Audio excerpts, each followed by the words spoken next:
Today, I want to take you on a journey through the fascinating and turbulent history of one of Kenya's most important historical landmarks, Fort Jesus in Mombasa.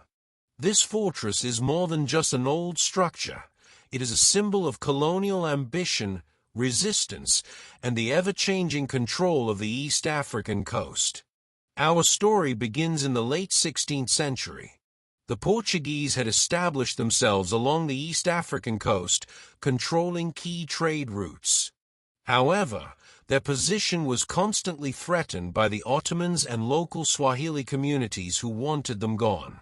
To strengthen their grip on the region, King Philip I of Portugal ordered the construction of Fort Jesus in 1593. Designed by the Italian architect Giovanni Battista Cairati, the fort was built on a coral ridge overlooking the Indian Ocean. Its strategic position made it an ideal stronghold. For the next century, Fort Jesus served as a vital Portuguese military base.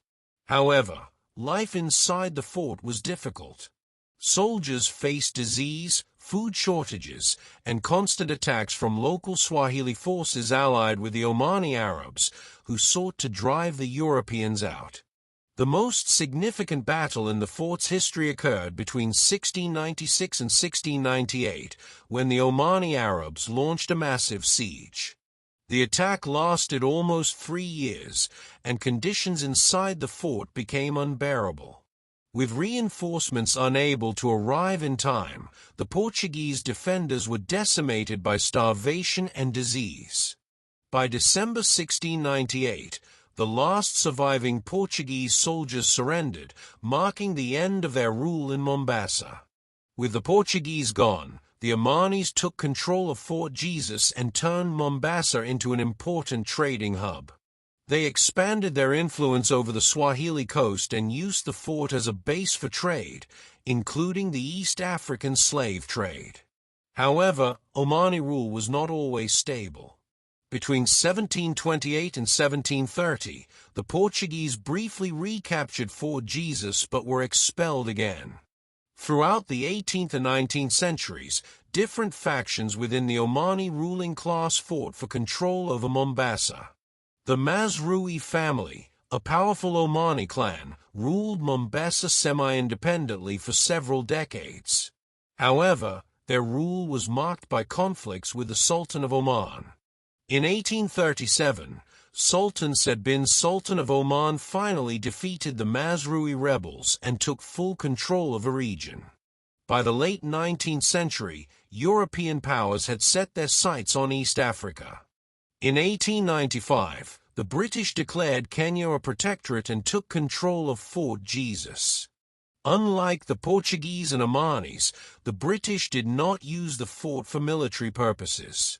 Instead, they turned it into a prison where rebels and political prisoners were held. As Kenya moved toward independence, the fort lost its role as a colonial stronghold.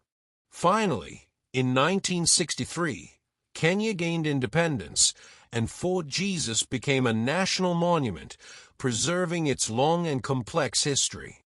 Today, Fort Jesus stands as a UNESCO World Heritage Site, attracting visitors from around the world.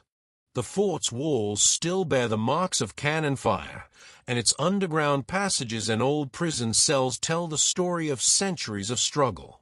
The story of Fort Jesus is not just about a building.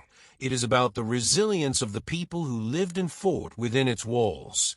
It is a reminder of the colonial past, the resistance of African communities, and the ever-changing nature of power. Tell me what more you want to know about African legendary history. Will you be visiting Fort Jesus next time you go to Kenya? Drop a comment, like and subscribe.